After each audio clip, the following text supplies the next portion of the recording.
கொடமட்டே எல்லாரும் பார்த்து வச்சுக்கோங்க.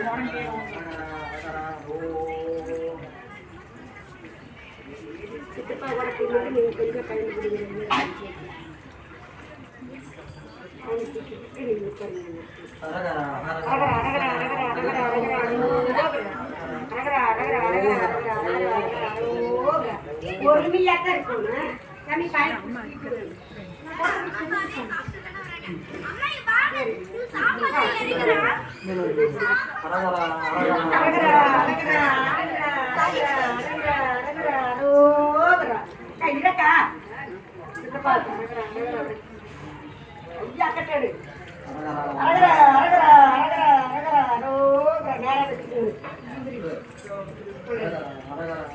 நல்லா வைங்க, குழந்தைகளை சாய்ந்திருக்கோம். கோணையே இருந்துச்சு.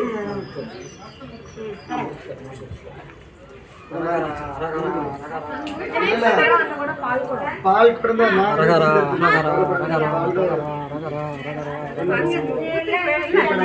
அதாவது பால் ஃபுல்லா பால் கலக்க முடியாதுல்ல, தீட்ட வேணும்ல, அதனால தண்ணி ஊற்றிட்டு வாங்க. இல்லை கோயில் ஊற்றிக்கலாம், ஒன்றும் பிரச்சனை இல்லை.